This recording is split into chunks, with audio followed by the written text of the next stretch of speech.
प्यारे सज्जनों सन्नारियों,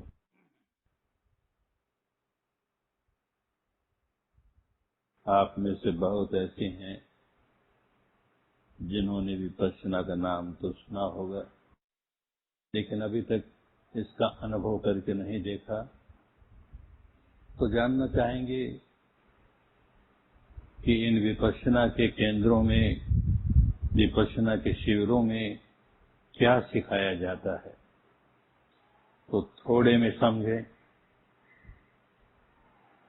हम कैसे सुख शांति का जीवन जी सकें। दुनिया में हर आदमी चाहता है कि मैं सुख शांति का जीवन जीऊं। सब चाहते हैं, लेकिन केवल चाहने से तो नहीं होता। जीवन में न जाने कितने उतार चढ़ाव आते हैं, बसंत पतझड़ आते हैं, ज्वार भाटे आते हैं। आदमी अपने मन का संतुलन खो देता है, समता खो देता है, नहीं चाहते हुए भी व्याकुल हो जाता है। कभी कभी जीना मुश्किल हो जाता है। इतनी कठिनाइयां भी सामने आती हैं, विशेष करके गृहस्थों के लिए बहुत आवश्यक है, क्योंकि गृहस्थ के जीवन में कितने उतार चढ़ाव, और विशेष करके ऐसे लोगों के जीवन में जिनके सिर पर बहुत बड़ी जिम्मेदारी है, चाहे सरकारी जिम्मेदारी हो, चाहे व्यापारियों की जिम्मेदारी हो, किसी तरह की जिम्मेदारी है, उस व्यक्ति को विपश्यना बहुत लाभदायक होती है। ये केवल कहने की बात नहीं, लाखों आदमियों का अनुभव अब और करोड़ों आदमियों का अनुभव 2500 वर्ष पहले, सबका एक ही अनुभव जीवन जीने की कला है, कैसे जिए। और कला भी ऐसी कि जिसे हर आदमी स्वीकार कर सके, किसी को इसे स्वीकार करने में कठिनाई न हो। क्या सिखाया जाता है? आदमी कैसे सदाचार का जीवन जिए, हत्या नहीं करे, चोरी नहीं करे, व्यभिचार नहीं करे, झूठ बोलकर किसी को ठगने का काम नहीं करे, कड़वी बात नहीं बोले, निकम्मी बातें नहीं करे, और किसी प्रकार के नशे पते का सेवन नहीं करें। इसी को सदाचार कहते हैं, इसी को धर्म कहते हैं। तो हम धर्म में कैसे स्थापित हों, धर्म का जीवन कैसे जी सकें। धर्म का मतलब ये नहीं कि हिंदू धर्म की, बौद्ध धर्म की, जैन धर्म की, सिख धर्म की, ईसाई धर्म की, मुस्लिम धर्म। धर्म जो सबका होता है वो धर्म, किसी एक संप्रदाय से जुड़ा हुआ नहीं, किसी जाति से जुड़ा हुआ नहीं, जो सबका है, जो धारण कर ले उसी का कल्याण हो जाए। वैसे भी आज संसार में जितने भी धार्मिक परंपराएं हैं, कोई ऐसी परंपरा नहीं है जो इस बात की शिक्षा न देती हो कि सदाचार का जीवन जियो। सबकी यही शिक्षा है। और सदाचार का जीवन कैसे जिए? एक आदमी चाहता है कि मैं सदाचार का जीवन जीऊं, कोई ऐसा काम नहीं करूं शरीर से और वाणी से जिससे अन्य प्राणियों की हानि हो, अन्य प्राणियों का अमंगल हो, अन्य प्राणियों की सुख शांति भंग हो। ऐसा नहीं करना चाहता, लेकिन फिर भी कर जाता है, क्योंकि मन वश में नहीं है। मन वश में हो तो समझदार आदमी कोई ऐसा काम नहीं करेगा जिससे समाज की शांति भंग होती है, समाज की व्यवस्था बिगड़ती है। ऐसा काम नहीं करना चाहेगा, पर मन वश में नहीं। तो जब कभी निर्णय करके किसी भी 10 दिन के शिविर में आओगे तो पहले तो उन 10 दिनों के लिए, कम से कम 10 दिनों के लिए ये 5 सदाचार को कड़ाई से पालन करना होगा। और क्या कठिनाई है, वहां का वातावरण ऐसा, और सुबह 4, साढ़े 4 से रात को 9, साढ़े 9 बजे तक ऐसा कार्यक्रम कि कौन सा सदाचार भंग करें, कैसे करेगा, परिस्थितियों वश नहीं करेगा। और फिर समझेगा, 10 दिनों में ही समझने लगेगा कि मैं जीवन भर इसका पालन कैसे करूं और क्यों करूं। अब तक तो सदाचार पालन करने का एक कारण हर समझदार आदमी के सामने कि मुझे जिस समाज में रहना है, और मनुष्य हूं तो सामाजिक प्राणी हूं, मुझे समाज में रहना है, परिवार में रहना है, लोगों के साथ रहना है, तो कोई भी ऐसा काम जो समाज के अन्य लोगों को कष्ट पहुंचाता हो, उनकी शांति भंग करता हो, तो मुझे ऐसा नहीं करना चाहिए। चारों ओर अशांति पैदा कर दूंगा तो मैं खुद शांति में कैसे रहूंगा, ये बात समझ में आती है। अब एक बात और समझ में आने लगेगी। अब तक तो यही था कि मैं समाज पर बड़ा एहसान कर रहा हूं, क्योंकि किसी की हत्या नहीं करता, मैं चोरी नहीं करता, व्यभिचार नहीं करता, झूठ बोल के किसी को नहीं ठगता, तो कड़वी बात नहीं कहता, नशा पता करके अपना होश नहीं खोता, एहसान कर रहा हूं। 10 दिन गुजरते गुजरते बात समझ में आएगी कि मैं अपने आप पर एहसान कर रहा हूं। खूब समझ में आएगा। ये उपदेश की बात नहीं होगी, सारी की सारी विपश्यना अनुभव करने की बात है। अपने भीतर सच्चाई को अनुभूति पर उतारना है, तो समझ में आएगा जब कभी मैं शरीर या वाणी का कोई भी दुष्कर्म करूं, कर ही नहीं सकता जब तक कि पहले मन में कोई मैल न जगा लूं, कोई विकार न जगा दूं। कोई हत्या करेगा तो कैसे करेगा? अपने भीतर मन में क्रोध जगाएगा, द्वेष जगाएगा, दुर्भावना जगाएगा, तब कहीं किसी की हत्या करेगा। चोरी करेगा तो लालच जगाएगा तो करेगा, व्यभिचार करेगा, वासना जगाएगा तो करेगा, और कोई न कोई विकार जगा करके ही शरीर और वाणी का दुष्कर्म करेगा। और इस साधना द्वारा अपने भीतर क्या हो रहा है ये देखने की विद्या आ जाएगी, तो देखिएगा कि जब जब मैं अपने मन में विकार जगाता हूं तो मैं स्वयं व्याकुल हो जाता हूं। मैंने किसी की हत्या करने के लिए क्रोध जगाया, उसकी हत्या तो पीछे करूंगा, पहले तो क्रोध जागते ही व्याकुल हो गया। ऐसा हो नहीं सकता कि भीतर क्रोध जगाऊं, द्वेष जगाऊं, दुर्भावना जगाऊं और भीतर बड़ी सुख शांति मालूम हो, असंभव है। क्रोध का अपना स्वभाव है, इन सारे विकारों का अपना स्वभाव है, हमें व्याकुल बनाते हैं।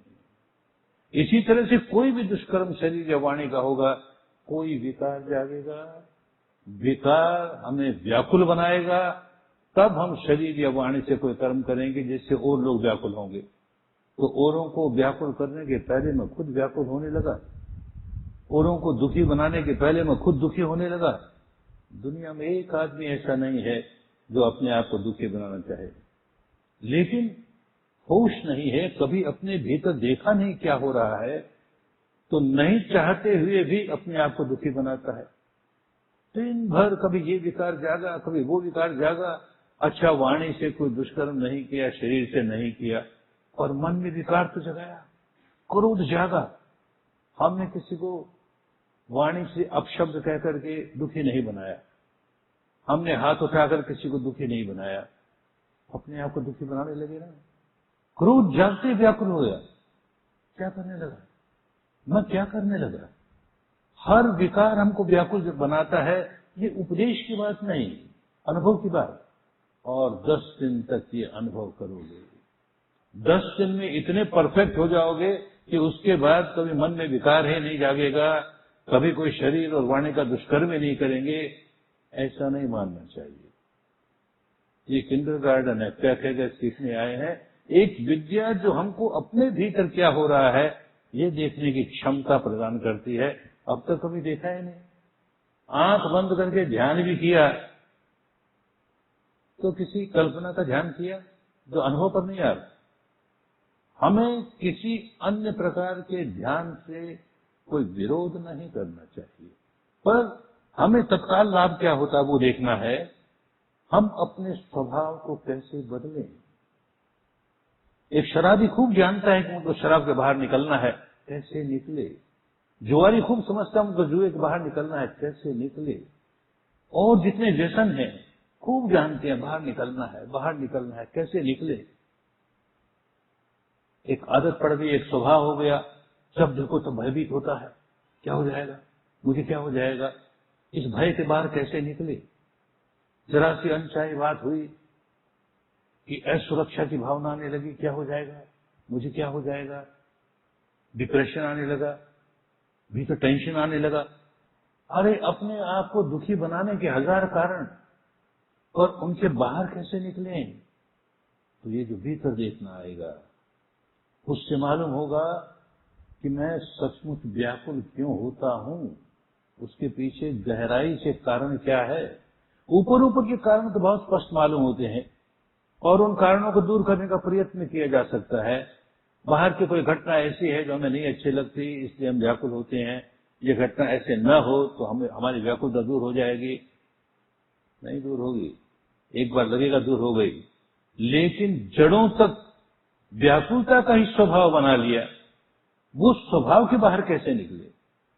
जड़ों तक ऐसा स्वभाव कि जब देखो तब भयभीत है, जब देखो तब असुरक्षा की भावना है, ये स्वभाव कैसे निकले। भीतर ही भीतर जरा सी अनचाही होने पर क्रोध जगाने का स्वभाव, जरा से मनचाही होने पर आसक्ति पैदा करने का स्वभाव। बुद्धि से सब समझते हैं अच्छा नहीं है, नहीं होना चाहिए, कैसे निकले। तो पहले वहां आने पर 10 दिनों के लिए ये प्रण लेना होता है कि मैं शरीर और वाणी से कोई ऐसा काम नहीं करूंगा जिससे अन्य प्राणियों की सुख शांति भंग होती हो। माने यहां रहते हुए 10 दिन तक मैं सदाचार का जीवन जीऊंगा। कैसे जिएगा, तो मन को वश में करे, मन का मालिक बने। बहुत तरीके होते हैं। मन को एकाग्र करने के कितने तरीके होते हैं। मन को एकाग्र करने के लिए कोई आलंबन चाहिए, तो कितने आलंबन होते हैं। कोई भी आलंबन लेके मन को एकाग्र करने का अभ्यास किया जा सकता है। इस परंपरा में जो आलंबन दिया जाता है वो सार्वजनिक आलंबन है। जैसे सदाचार का जीवन जीना सार्वजनिक है, इस पर कोई हिंदुओं की मोनोपोली नहीं, बौद्धों की मोनोपोली नहीं, जैनियों की मोनोपोली नहीं, इस्लाम की मोनोपोली नहीं, क्रिश्चियन की मोनोपोली नहीं। सारी धर्म परंपरा कहती है सदाचार का जीवन जियो, सदाचार का जीवन जियो। Live the life of morality, morality, morality, morality. मन वश में नहीं, तो मोरलिटी जैसे सार्वजनिक है, ऐसे मन को वश में करने का काम भी सार्वजनिक होना चाहिए, जिसे सब स्वीकार कर सकें, जिसका अभ्यास सब कर सकें। तो जो आलंबन दिया गया वो अपना सांस, बस इस सांस के सहारे सांस आ रहा है तो आ रहा है, जान रहे हैं, जा रहा है तो जा रहा है, जान रहे हैं। तो सांस तो सबका एक जैसा होता है। सांस को हम नहीं कह सकते हिंदू सांस है कि मुस्लिम सांस है कि क्रिश्चियन सांस है कि बौद्ध सांस है। सांस सांस है। इसके साथ कोई शब्द जोड़ दे तो कठिनाई हो जाएगी, इसके साथ कोई रूप कोई आकृति जोड़ दें कठिनाई हो जाएगी, या सांस की कसरत शुरू कर दें कठिनाई हो जाएगी। जैसा है वैसा है, लंबा है तो लंबा है, ऊंचा है तो ऊंचा है, गहरा है तो गहरा है, छिछला है तो छिछला है। बाईं नासिका से गुजरता है, बाईं से गुजरता है, दाहिने से गुजरता है, दाहिने से गुजरता है। हम केवल दृष्टा भाव से, साक्षी भाव से जानने का काम कर रहे हैं। इसके दो लाभ, एक तो चित्त धीरे धीरे एकाग्र होने लगा, उसे एक ऐसा आलंबन मिला जो सदा हमारे साथ रहता है, जब से जन्मे हैं और जब तक मृत्यु को प्राप्त नहीं हो जाएंगे हमारा सांस हमारे साथ है। जब चाहे तब सांस पर मन लगा लिया, जब चाहे तब जरा सी व्याकुलता आई, सांस को जानने लगे, सांस को जानने लगे। एक तो ये बहुत बड़ा कारण कि केवल सांस का ध्यान कराया गया। दूसरा बड़ा कारण कि सांस को देखते देखते हमको उन गहराइयों पर पहुंचना है कि जहां हमारे मानस की जड़ों में कोई विकार जागता हो। क्रोध जागा पर जागा कहां, द्वेष जागा जागा कहां, राग जागा जागा कहां, जड़ों तक मन को ऊपर ऊपर सुधार देने के बहुत साधन है। अच्छा है, उतना लाभ तो होता ही है। मन को जड़ों से सुधार ले तो स्वभाव बदल गया। शराबियों की शराब छूट गई, जुआरियों का जुआ छूट गया, व्यभिचारियों को व्यभिचार छूट गया, झूठ बोलने वालों का झूठ छूट गया। कैसे छूट गया? उपदेशों से नहीं। दिखता है भीतर जाते जाते जाते कि जैसे ही कोई विकार जागा, अरे व्याकुल हो गया, मैं व्याकुल हो गया। और व्याकुल कोई नहीं हुआ चाहता, पर कभी इस तरह से अपने भीतर देखा नहीं। तो सांस का उपयोग इसलिए भी कर रहे हैं कि खाली सांस को देखते देखते देखते, माने उसको फील करते करते करते 3 दिन में ऐसी अवस्था में पहुंच जाते हैं कि शरीर पर सेंसेशन क्या हो रही है, पहले तो इस स्थान पर सेंसेशन क्या हो रही है, और फिर चौथे दिन से सारे शरीर में सेंसेशन तो होती ही रहती है।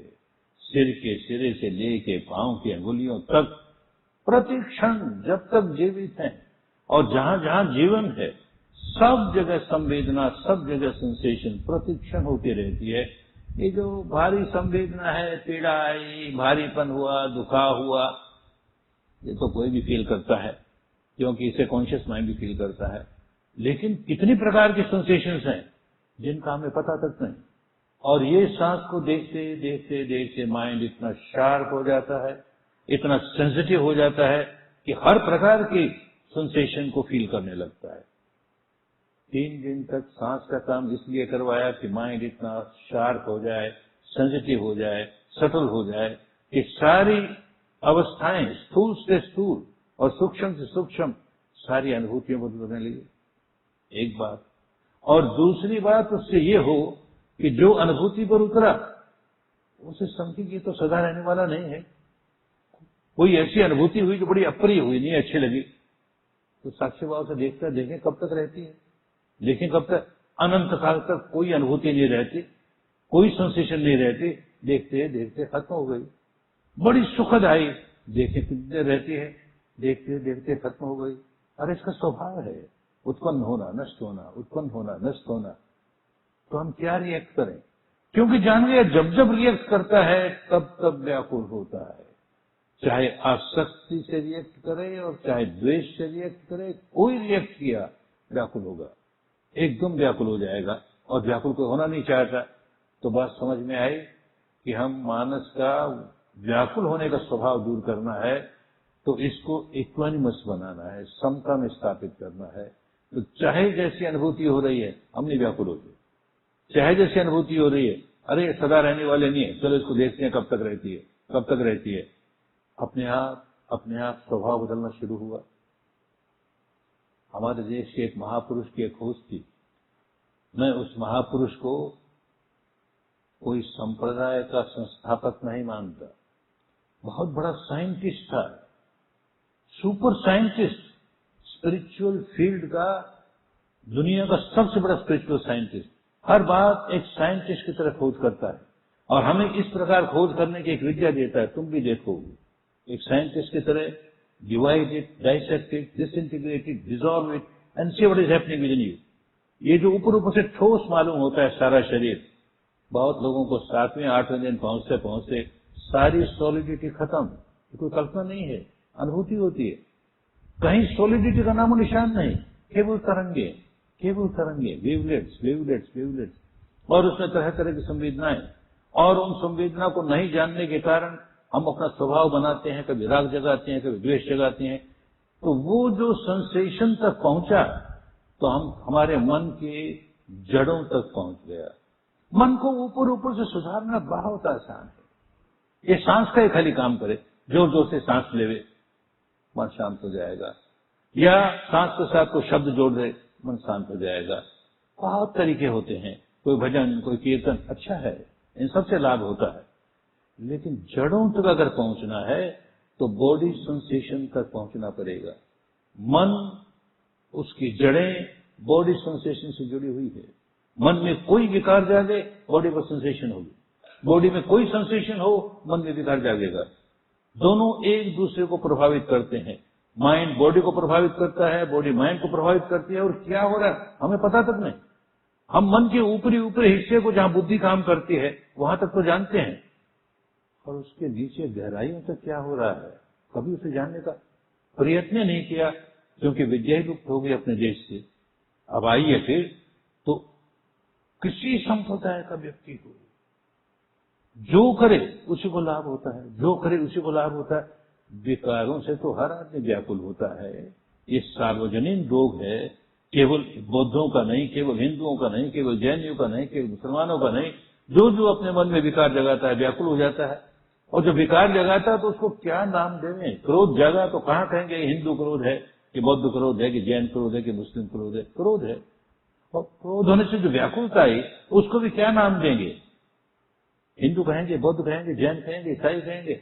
और इस विद्या द्वारा वो निकल गया, तो विकार निकल गया, तो शांति आई। उस शांति को क्या नाम देंगे? ये हिंदू शांति है, कि बौद्ध शांति है, कि जैन शांति है? शांति है भाई। भीतर अशांत होते हो, बेचैन होते हो, अपने आप को दुखी बनाते हो, और अपने को सीमित नहीं रखते, दुख को बांटते हो। जैसे ही मैं कोई विकार जगाऊंगा, खुद भी व्याकुल होगा, और आसपास के सारे वातावरण में व्याकुलता की तरंगे, व्याकुलता की तरंगे। जो मेरे साथ रहेंगे, जो मुझसे मिलेंगे, सबको व्याकुल बना रहा हूं। कैसा जीवन जीता हूं? जीना नहीं आया, जीवन जीने की कला नहीं आई। इससे सीखेगा। तो ये तीनों काम, एक तो सदाचार का जीवन जीना है, ये अपने भले के लिए मुझे जीना है, ये बात समझ में आई। और एक अपने मन को वश में करना है। बिना वश में किए कोई आदमी सुख का जीवन जी नहीं सकता, हजार चाहते हुए भी। तो मन को वश में करने के लिए भी हमने खाली सांस का प्रयोग किया, जो सब कर सकते हैं। और फिर केवल मन को वश में कर लेने से बात नहीं बनी, मन को एकाग्र करने से बात नहीं बनी। दुनिया में बुरा से बुरा काम भी मन को एकाग्र करके किया जाता है। बुरे से बुरा काम करने वाला भी अपने मन को एकाग्र करता है, फिर बुरा काम करता है। तो बुरा काम कर लेने के लिए, उससे बचने के लिए केवल एकाग्रता नहीं, मन की निर्मलता चाहिए। निर्मल मन होगा तो बुरा काम होगा ही नहीं। मन निर्मल होगा तो उसमें प्यार जागेगा, करुणा जागेगी, सद्भावना जागेगी। जब देखो तब सद्भावना ही सद्भावना। किसी का बुरा हो जाए ऐसा सोच भी नहीं सकेगा, करना तो दूर रहा। जीना आ गया, जीने की कला आ गई। और ये केवल कहने की बात नहीं है, प्रत्यक्ष को प्रमाण किया। प्रत्यक्ष कोई संसार में ऐसी कोई धार्मिक परंपरा नहीं, ऐसा कोई रिलीजन नहीं संसार में जिसके फॉलोअर्स विपश्यना के शिविर में न आते हो। कोई नहीं। और केवल फॉलोअर्स नहीं, उनके लीडर्स, हर संप्रदाय के लीडर्स आते हैं, और जो आते हैं उनको लगता है तो हमारा ही है, अरे तो हमारी बात है।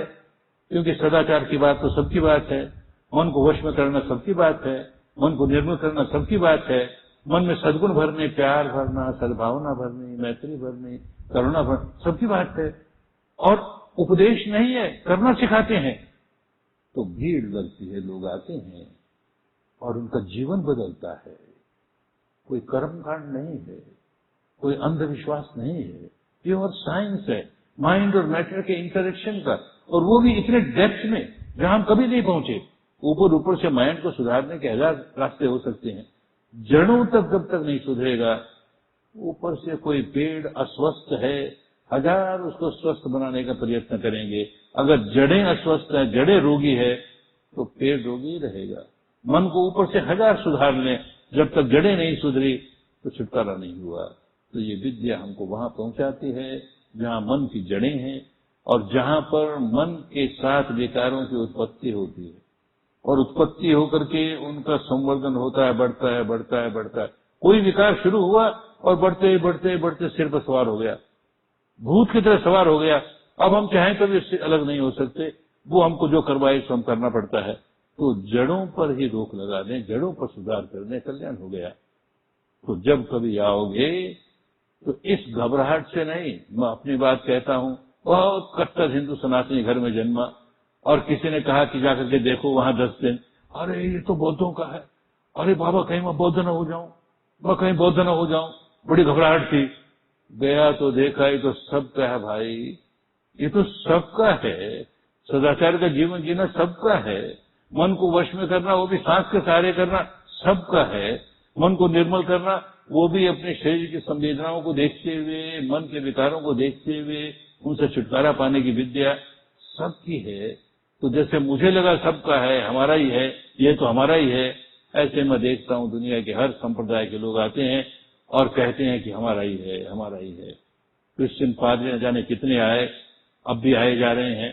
जो पहले 3 पादरी आए, उनमें एक मदर सुपीरियर थी, वो शिविर खत्म होने पर कहती है, Goenka you are teaching Christianity in the name of Buddha. बाबा हम तो धर्म सिखाते हैं जो सबका है। बहुत खुश हुए और आते हैं। आज भी सभी यही बात है। हिंदू आते हैं, मुस्लिम आते हैं, क्रिश्चियन आते हैं, यहूदी आते हैं, पारसी आते हैं, बौद्ध आते हैं, सब आते हैं, सबको अपने जैसा लगता है। तो ये घबराहट कभी मन में नहीं लेना, ये कोई विशेष धर्म है। धर्म है जो सबका है। हिंदू धर्म हिंदुओं का होगा, बौद्ध धर्म बौद्धों का होगा, जैन धर्म जैनियों का होगा, इस्लाम धर्म मुसलमानों का होगा, क्रिश्चियन धर्म क्रिश्चियनों का। धर्म तो सबका होगा, इसके साथ कोई विशेषण नहीं है, ये धर्म है। तो एक बार अपने जीवन के 10 दिन दे करके ये विद्या सीखनी चाहिए, क्योंकि इतनी जिम्मेदारी का पोस्ट लेकर के बैठे हैं, काम कर रहे हैं, जिम्मेदारी का कितना तनाव होता है। यहाँ की सरकार ने छूट दी है ऑफिसरों को, ये 14 दिन की छुट्टी देते हैं, फिर पे जाके सीख कर आओ। क्यों? जानते हैं, देखते हैं कि परिवर्तन आया, काम करने की शक्ति बढ़ी और सही काम होने लगा। और ठीक इसी प्रकार आंध्र प्रदेश के सरकार ने छूट दी। इसी प्रकार मध्य प्रदेश की सरकार ने, जब आईएएस का ट्रेनिंग होती है तो उसमें 10 दिन का शिविर रखा, विपश्यना भी। इसी प्रकार राजस्थान में कोई ऑफिसर चाहे कि हमको जाना है तो छूट मिलती है उसे। क्यों होता है? आदमी का परिवर्तन होता है, जीवन बदलता है, अच्छा जीवन जी सकते हैं। जेलों में प्रयोग भारत में ही नहीं, विश्व के न जाने कितने जेलों में प्रयोग हो रहा है। हार्ड क्रिमिनल्स कैसे बदल जाते हैं। कोई जादू नहीं, कोई चमत्कार नहीं, अपने भीतर देखते देखते, अरे मैं अपनी हानि कर रहा हूं, और कोई अपनी हानि नहीं करना चाहता। मैं अपने को दुखी बना रहा हूं, मैं क्या कर रहा हूं, अपने को दुखी बना रहा हूं। कोई अपने को दुखी नहीं बनाना चाहता, तो स्वभाव पलटने लगता है, अनुभूति के बल पर, उपदेशों के बल पर नहीं, अनुभूति के बल पर स्वभाव पलटता है, स्वभाव पड़ता है, अच्छा जीवन जीने लगता है। और अच्छा जीवन तो सबको जीना चाहिए, किसी संप्रदाय का हो, किसी जाति का हो, किसी वर्ण का हो, किसी गोत्र का हो, आदमी आदमी है। हर आदमी को सुख शांति चाहिए, और सुख शांति का जीवन सब जीना चाहते हैं, पर गहराइयों तक, जड़ों तक सुख शांति नहीं आई तो सुख शांति मिलती नहीं। तो आज ये थोड़ा सा समय लिया, वो इसीलिए कि थोड़ी सी रूपरेखा मालूम हो जाए। बहुतों को पता ही नहीं कि कैसे ये विद्या का धारण की जाती है, तो इसका लाभ लेना चाहिए। जो जो आए हैं अपने जीवन के 10 दिन निकाल करके अपने जीवन को खूब सुखमय बनाएं। सबका खूब मंगल हो, खूब कल्याण हो, खूब स्वस्ति हो, स्वस्ति हो, स्वस्ति हो।